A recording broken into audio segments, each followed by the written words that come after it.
Okay, before we get started back on our book, Falling, Finding and Following an Authentic Life by Greg Lavoie, as we're coming into the heart of the holiday season, you know, having lost my friend not that long ago, of course it's all of these things are becoming really sad.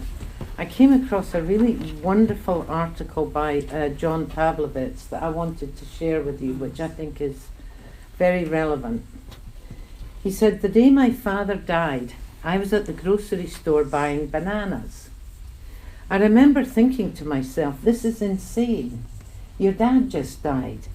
Why the hell are you buying bananas?" But we needed bananas. We'd be waking up for breakfast tomorrow morning and there wouldn't be any bananas. So there I was. And lots of other stuff still needed doing too. So over the coming days I would navigate parking lots, wait in restaurant lines, and sit on park benches, pushing back tears, fighting to stay upright, and in general, always being seconds from a total blubbering, room-clearing freak-out. I wanted to wear a sign that said, "I just lost my dad, please go easy." Unless anyone passing by looked deeply into my bloodshot eyes or noticed the occasional break in my voice and thought enough to ask, it's not like they'd have known what's happening inside me or around me. They wouldn't have had any idea of the gaping sinkhole that had just opened up and swallowed the normal life of the guy next to them in the produce section. And while I didn't want to physically wear my actual circumstances on my chest, it probably would have caused people around me to give me space, or speak softer, or move more carefully, and it might have made the impossible almost bearable. Everyone around you, the people you share the grocery store line with, pass in traffic, sit next to at work, encounter on social media, and see across the kitchen table, they're all experiencing the collateral damage of living. They are all grieving someone, missing someone, worried about someone. Their marriages are crumbling, or their mortgage payment is late, or they're waiting on their child's test results, or they're getting bananas 5 years after a death and still pushing back tears because the loss feels as real as it did that first day. Every single human being you pass by today is fighting to find peace and to push back fear, to get through their daily tasks without breaking down in front of the bananas or in the carpool line or at the post office. Maybe they aren't mourning the sudden tragic passing of a parent, but wounded, exhausted, pain-ravaged people are everywhere, every day, stumbling all around us. And yet most of the time we are fairly oblivious to them. And then he gives a list of all the usual things, you know, parents whose children are ill, kids being bullied, people marking the anniversary of a death, spouses and partners in combat. But it occurred to me that also we're all grieving all the time about all sorts of things that we don't even notice or realize, like losing our mobility and health as we get older, like the loss of the familiar world that we grew up in, or the traditions that we used to have over the different holiday seasons. We're grieving unconsciously all the time. Everyone is grieving and worried and fearful, and yet none of them wear the signs, none of them have labels, and none of them come with written warnings reading, "I'm struggling, be kind to me." And since they don't, It's up to you and me to look more closely and more deeply at everyone around us, at work or at the gas station or in the produce section, and to never assume they aren't just all hanging by a thread. Because most people are hanging by a thread, and our simple kindness can be that thread. We need to remind ourselves just how hard the hidden stories around us might be, and to approach each person as a delicate, breakable, invaluable treasure, and to handle them with care. And as you make your way through the world today, people won't be wearing signs to announce their mourning, or to alert you to the attrition, or to broadcast how terrified they are. But if you look with the right eyes, you'll see the signs. There are grieving people all around you. Go easy. And I think this is so important at this time of the year, where we're so busy and so caught up in all of the chaos of Christmas that we forget to stop and pause and look into the eyes of those around and realize they are fearful, they are grieving. And so the biggest gift you can give them this Christmas as we lead up to the heart of the holiday season is to go easy, to just be kind. So, moving back to our book and where we were, if you remember last week, we were actually talking about the past and using the past as a vehicle for finding our callings. And we made the point that you cannot live in the past, but you can use the past as a tool to help you move forward. So, when those who'd lost their homes in the 1992 fire in Oakland, California were asked by interviewers what they grabbed first on their way out the door, most of them said, "My photo album." We may say that the past is dead, that it's irrelevant, and that the present moment is all that matters. But it isn't true. The past is alive and full of pertinence. The past matters.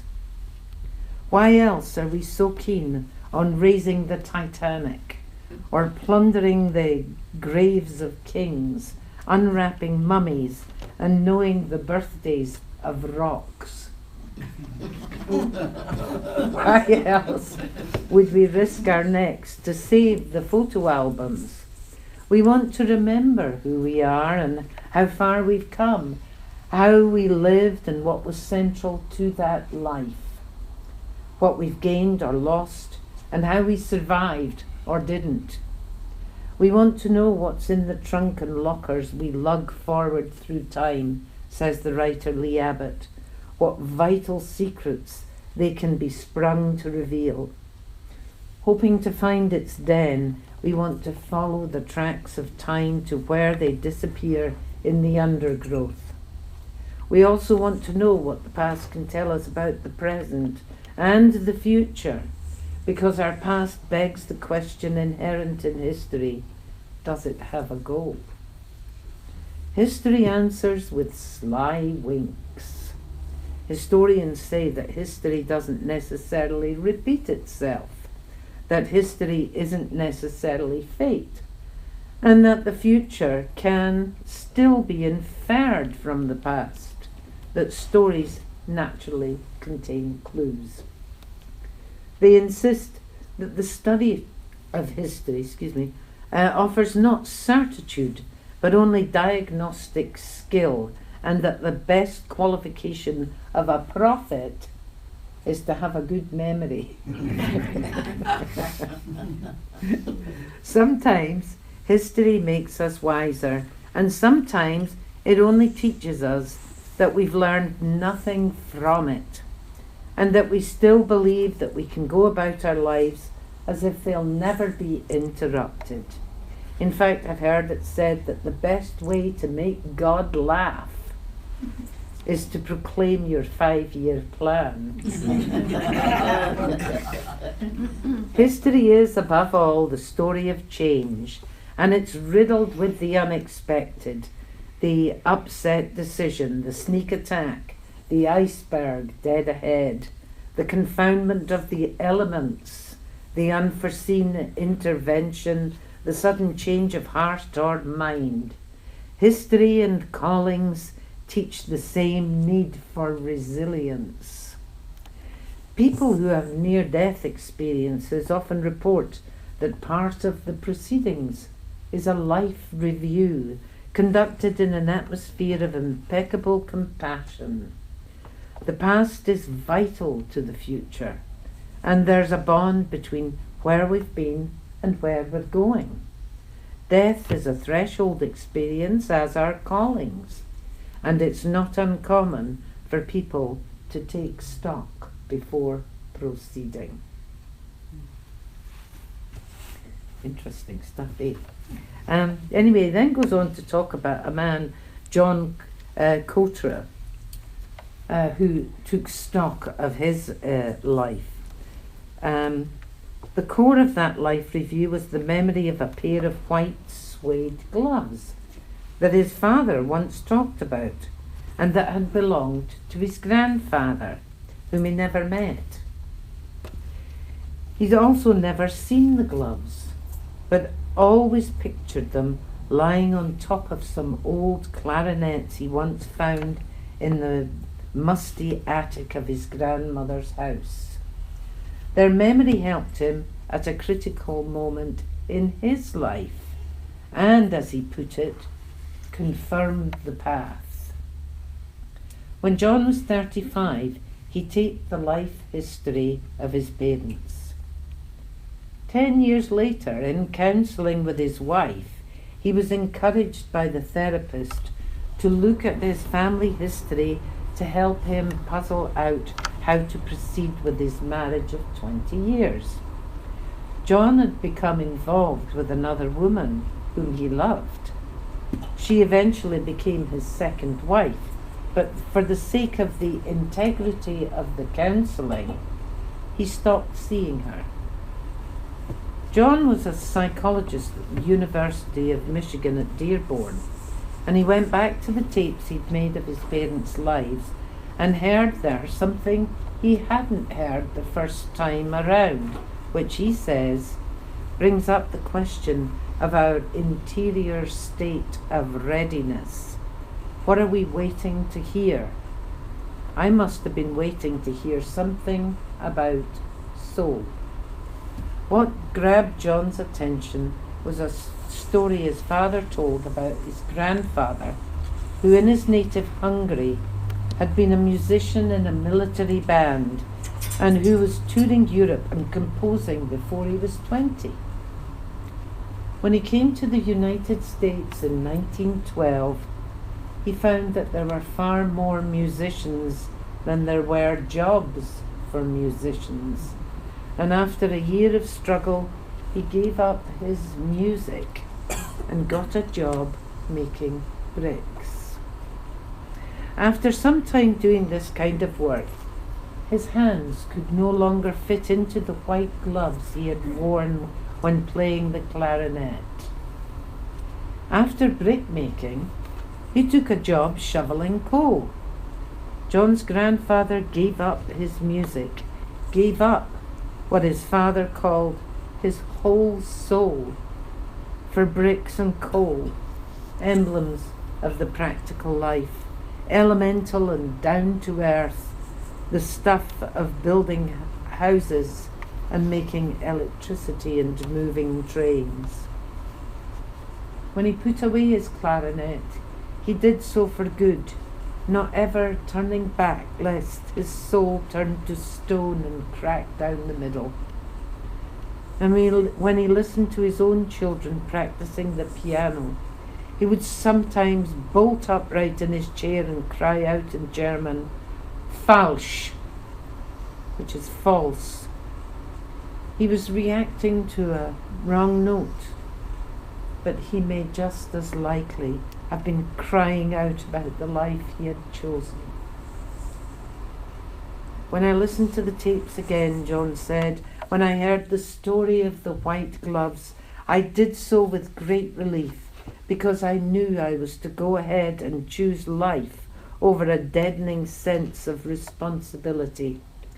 Now, I hate to encourage divorce or lack of responsibility, but in my life, that's how things worked out. The memory of the gloves confirmed my decision, cleansed me of my guilt, which in many ways is a good emotion. It makes you think twice, and connected me to a kindred spirit. Over the years, the memory has also returned to ease my way through the kind of deaths that permit life, such as separating from people I love or people I work with in order to pursue my soul. The gloves help tell me what to do. Stick to the soul. He applied this advice not only to his marriage but also to his work. One of the most moving and humbling parts of this experience for me was that although the gloves exist only in my mind, I know that they fit me and nobody else. I'm the only one in my family with slender fingers like my grandfather's and an artistic temperament. It makes me think of Cinderella and of the symbol of gloves, something about how they fit. I'm the one who was supposed to pick up those gloves and carry on what my grandfather wasn't able to carry on, which was art. I don't want to be a clinical or scientific psychologist, which I've been, approaching people's lives abstractly and statistically. I want to bring out the art and soul in my work, be a psychologist who makes portraits of individual lives.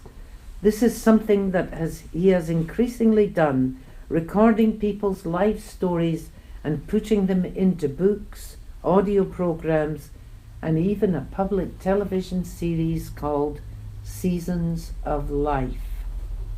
It's been 80 years since my grandfather put those white gloves aside, said John. If only he knew how much they mattered.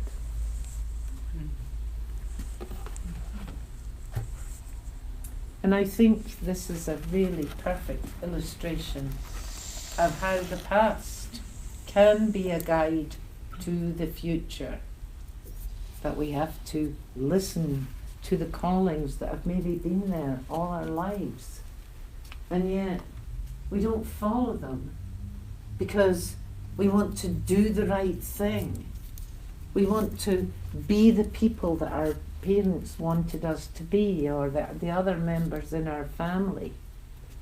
And so we suppress these callings, we push them back in order to be accepted, because that's what it's all about.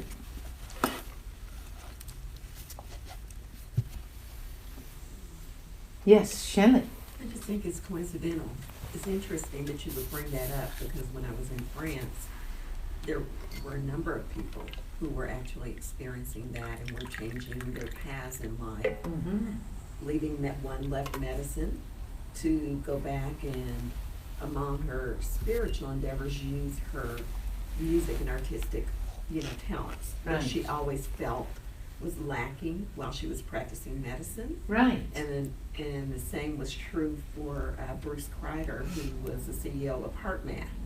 He left HeartMath after about 20 years, and he's, when he was younger, performed on Broadway and did things artistic. And so people are feeling that calling to go back to whatever's absolutely central. I think this is all part of the ascension process, that these callings are becoming more urgent, more demanding, that we listen and that we follow our heart instead of doing whatever it is that, we were supposed to do. Right. And I think this is lovely. Yes, Laura. Oh, I'd like to address a few things that came to my mind this morning as you were Oh, talking. good. The first thing was about problems people have, the pain that they carry, the suffering that they carry on a regular basis. We all have that. Yes. It made me think about my family's cabin. It's very hard for me to go there by myself anymore because there are all the memories of family get-togethers and Absolutely. things that were a very big part of my life that aren't there anymore. My solution to that, in part, has been to go there with friends so that I'm not alone, and it's not to medicine me up so I can deal with it, but it's Right. to open a new door to the experience of being there. Absolutely. So that I'm sharing it in a new way. Yes. That pain, yes, could be still there, but that's not where my attention goes at that time. It's more, how can I help in this moment? How can I make this an enjoyable experience Yes. for not just myself, but everybody that's here? Right. It's not like I'm playing a big role in that. It's not like I'm a director with my script. It's just the little things, the little kindnesses that can be done. Absolutely. And I think it leads us into following our heart song that we don't even know we're singing.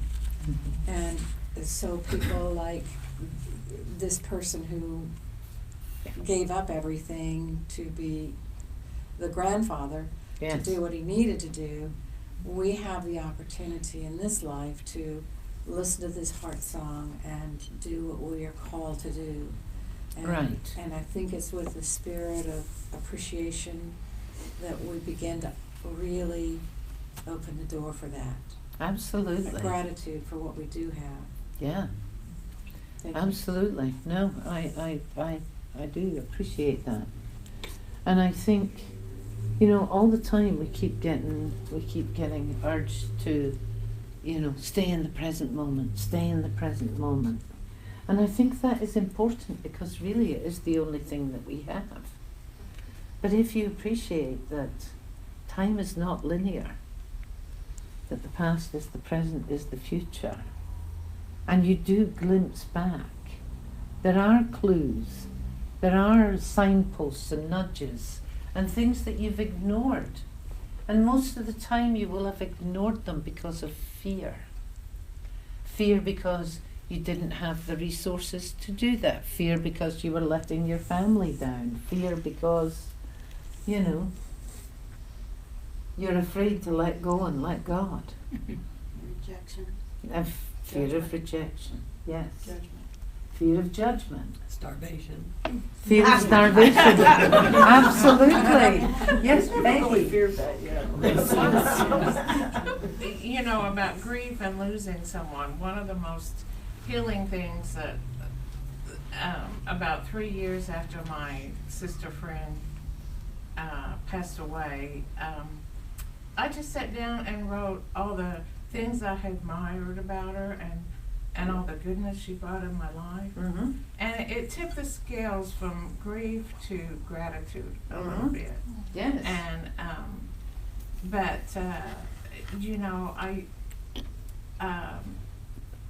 I don't know anybody now around me who knew her. Right. So that is a sense of loss. That Yes. there's no one Of course. I can talk to her Right. about. Yes. Absolutely. And I think that, as we're moving towards this holiday season, or right to the middle of it, because obviously we're already in it, I think we tend to ignore the fact that the past is impacting us greatly, and we are grieving the past. It's natural, because when we set out, we didn't actually set out with stories of failure and pain and heartache We didn't think I'm going to learn all my lessons by, having all these painful, horrible experiences. But generally, these are far more,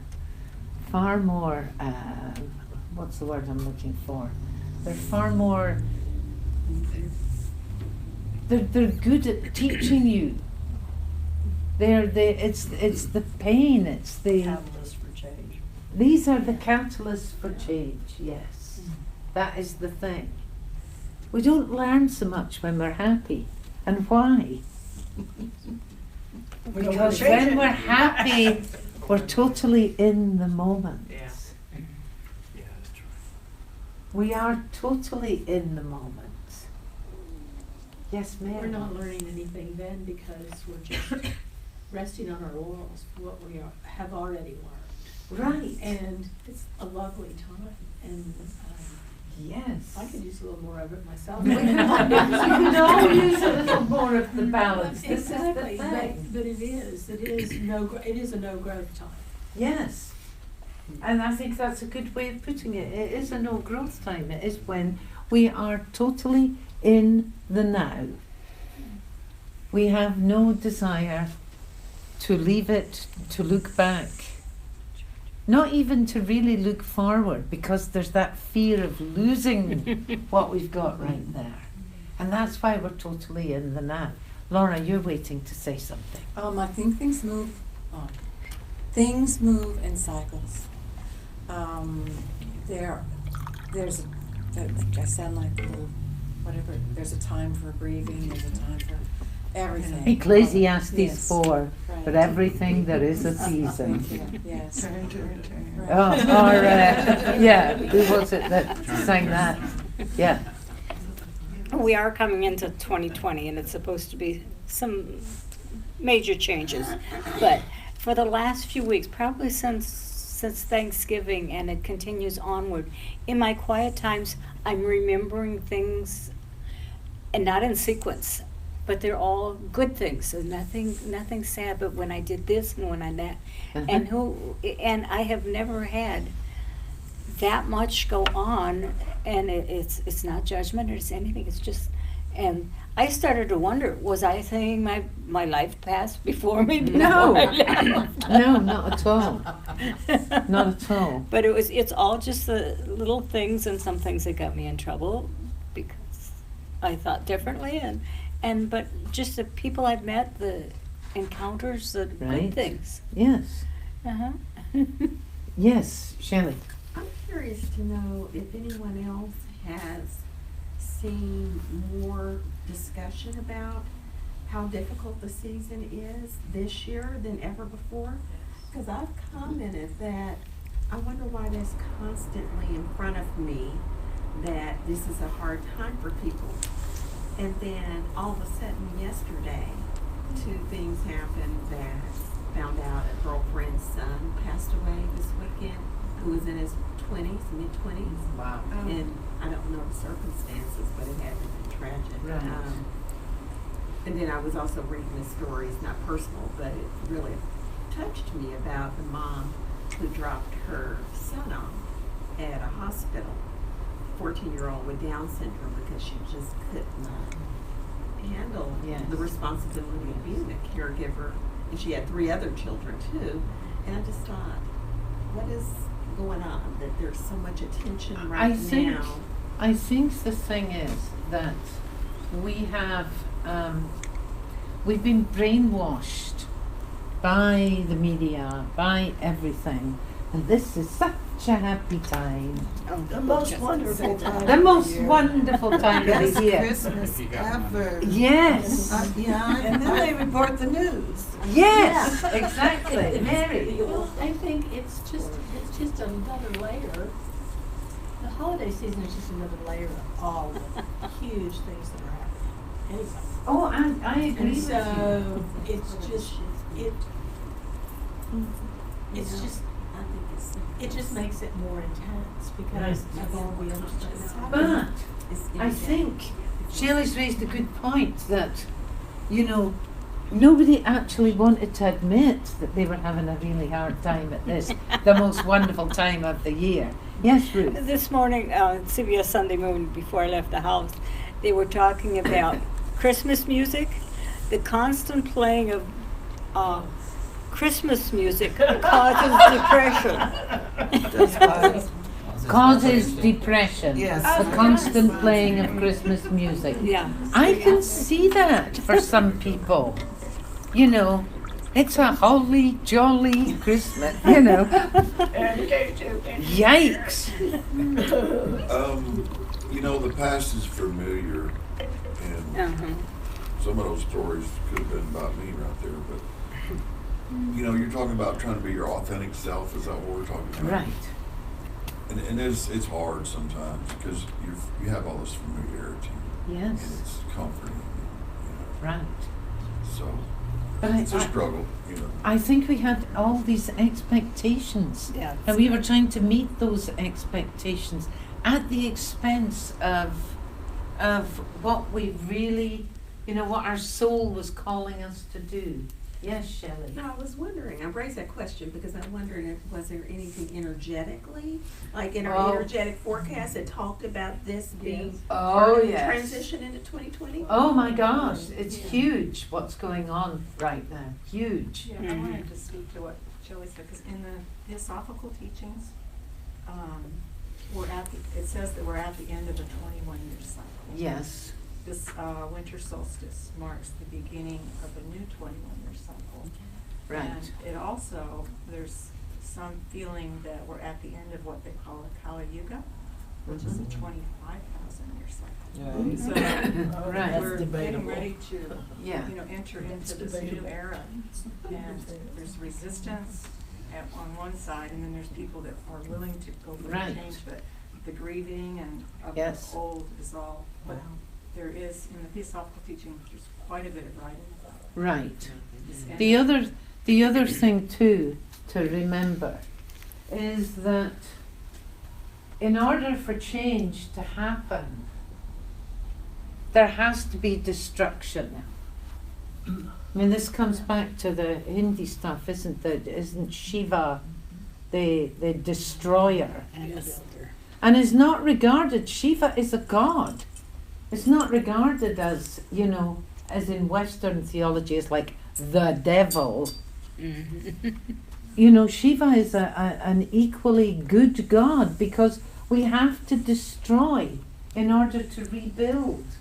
We have to have the winter when everything dies. You know, yes, Chrissy.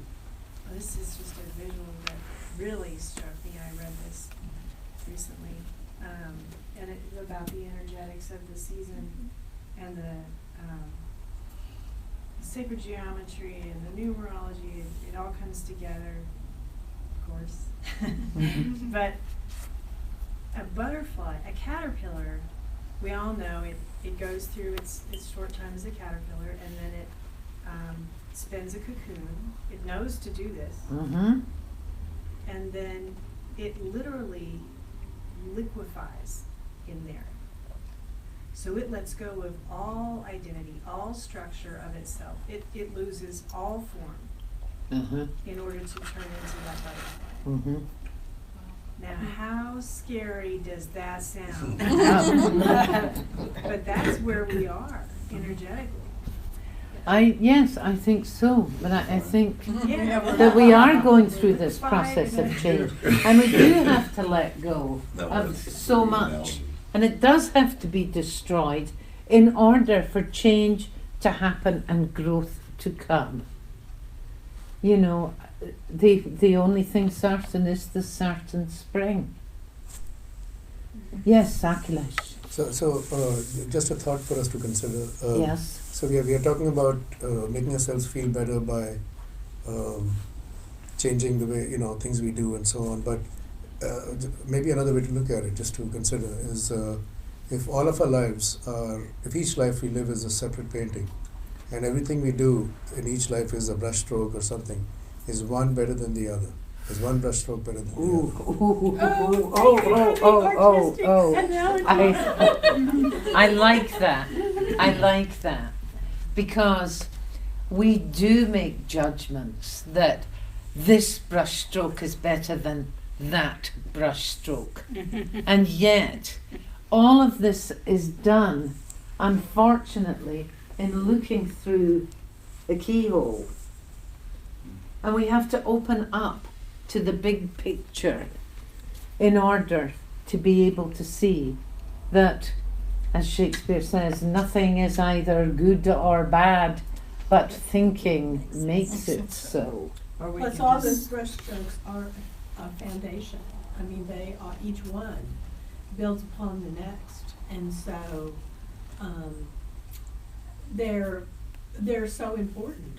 You know, you can break them down and say this one and this one and this one, but they're all part of the whole. That's what I mean about opening up to Yeah. the whole picture. You see that one brush stroke in isolation, you think, oh, that's a really bad brush stroke. Very. It's called the I mean, play you of think. light and dark. Yes. Think about that. The Chiaroscuro. play of light and dark. Yes. It fits everything. Yes, Right, I, folks, it's very interesting.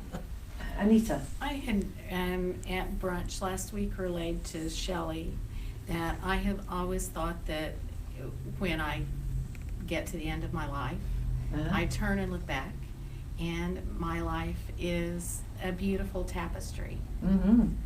And my family are the warp threads that run horizontally and give it its structure and its strength. Right. And every person that I have encountered, everything that I have done, every object that I hold is a thread in the tapestry. Mhm. That's- And some of my threads are very long and golden and they go for a long time. Yes. And some of my threads are very short and coarse and rough. Wow. But if you take any of the thread out of the tapestry, the And the picture tapestry is just as changes. well. Yes. That's a lovely analogy. Lovely analogy. Barbara, you were waiting to say something. Well, mine seems to always go back to feelings, and that is if we didn't judge our feelings as good or bad, then we could experience what comes up as just what comes up. Right. And then let it go. But we are so into judging, that we feel sad or grief or something Right. during these holiday seasons that's bad, and Right. it's not. It's But just what it is. That is conditioning. That's the problem. Yeah. Yes, Laura. Yeah, it's to me a form of attachment to Mm. it, and Okay. to become a witness of it. So is it an attachment to happiness? It's attachment to a feeling. We become Certainty. Yeah. I think attachment to happiness, attachment to feeling Yeah. acceptable in our society Right. is what it's attachment to. Yeah, and I think John hit the nail on the head there when he said certainty. Because the one thing that we cannot stand is unpredictability. You know, that's one of the most, psychologically, that is one of the most stressful things for us as human beings, is unpredictability. Yes. I think, so, back to what Barbara said, I think it's really important to, go through the stages of grief and everything, and now, man, in the last 10 years, it's antidepressant drugs for if you lose a pet or, lose a boyfriend or whatever. They are just, and not that you shouldn't seek somebody else's opinion if you're going through depression, but I just think, wow, the amount of people that I know that are on antidepressants is staggering. Absolutely, Especially at work. because that has become the acceptable norm. Right.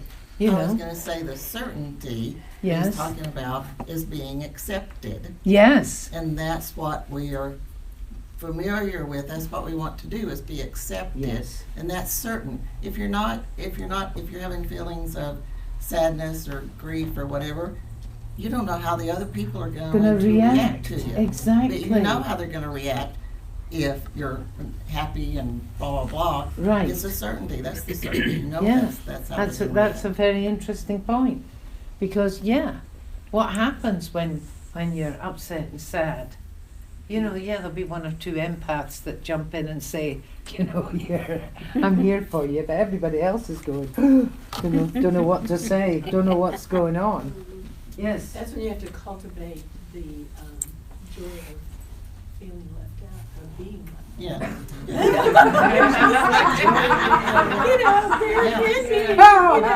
I'm really happy I'm being left out.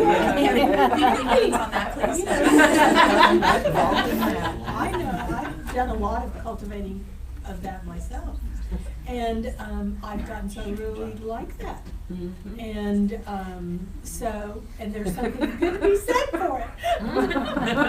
Well, you're cultivating your real self. Exactly. Was what we're. So, just to beat the painting analogy to death. Oh, please, please. Mary's I want loving your it, opinion so on is this. Bonnie. Is it possible that so our brushstrokes are our conscious, things that we do, but then our emotions are the colors that we paint life with. Yeah. So even if you have emotions that are on different levels, the joy might be really brightly colored, but Yes. sadness may be a different shade, a different color. So Yes. you want the painting to have everything, right? Well, So- yeah, and if you think about, paintings that you have seen, generally, dark paintings are trying to, convey something sad and depressed, and bright paintings are, giving you this happiness, this lift. Yes, Mary. Well, I'm just going to have to say that Rembrandt, the master of this, but he really wasn't. He was a master of light because he couldn't have the light without the darkness. Exactly. And so many times when the paintings are so filled with a lot of bright colors, we don't know where to look because we don't have anything to balance it. There's no place of serenity. So I just see it as like a little miniature of life, a little square of life that is balanced. You have to have the grays for the colors to show up. Right. You have to have the darks for the lights to show up. If everything is all light, then it doesn't look like. But Because this there's no is dark. this is the whole point. That is life, isn't it? Yes. I remember making bracelet jewelry with my niece, who was probably 12 at the time, and I'm methodically going blue, green, red, blue, green, red, blue. I mean, Yeah, and she said, "Oh, Lernie, you need to put something unexpected in there." And you need something unexpected every once in a while. Yes, right? but when you are making the jewelry, the unexpected is predictable. Yeah, that's true. It's That's when true. the When you- unexpected is thrown in there and you are not ready for it. That That's- happens all the time. Yes, of course it does, but that is the point, and that is where we have difficulty. And the feelings and emotions are the colours they're the brush strokes and the colours on the canvas. But they can't work without each other. Yes, and on top of, I'm sorry, but on top of all of that, even though there's a plan, the creation also, we are the creation that is creating. And when we create, our creation also creates. And so, whatever we're creating, at some point in time, it kind of takes over and does some creating. And so, if that is where the unexpected comes, that's perfect. If you're planning the unexpected, Right. that's something different. That's the synchronicity of the creation taking over and saying, "Oh, Right. but I want to go this way." But the unexpected wouldn't have been for me, it would have been for you was looking at that. Yeah. Ah, but she was asking you to introduce the unexpected, and therefore it was a predictable unexpected. Do you see that? Well, I'm Hang saying on. I had control over it, but somebody looking at the object did not. And that's the point. Yeah. Oh, Yes. okay. Yeah. Okay, gotcha. I don't get the I'm going point. back I don't either. I because I don't- thought the beginning of this was I'm working on basically it. talking about joy. and Yes. how to find joy, particularly around the season. Yes. And I think a big detriment to joy, one of the big things is comparing. Well, yes. And now with this season, they seem to throw joy right at you. Yeah. And even though I think personally I struggle not to compare Yes. with anyone or anything, and that makes you feel a lot happier, but with It's this season, very hard. it's very hard Yes. not to compare. And this is the point I'm trying to make about the media. Everything at the moment is bombarding with you with joy to the world. You know, there's happy, happy, happy. And when you are not happy, happy, happy, then all of a sudden I watch it.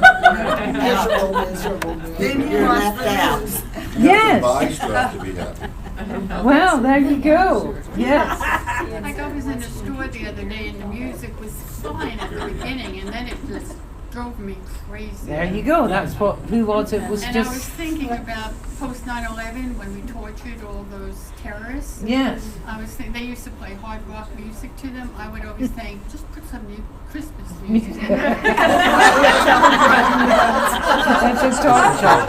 Ruth. Talking about the Christmas music. Stephen King, you know, the author. Yes. He was talking about, this was before I heard that on the news, but he was talking about the Christmas music and not liking him. And he wants to go into the mall and say, "Shut up! Stop playing Drummer Boy. Jesus is trying to sleep."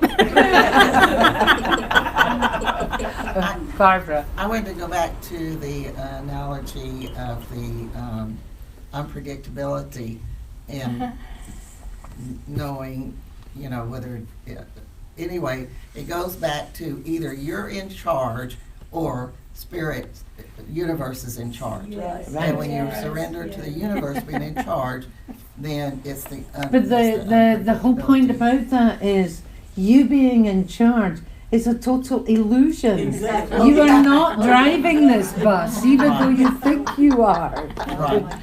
And that, unfortunately, is a wonderful place to finish.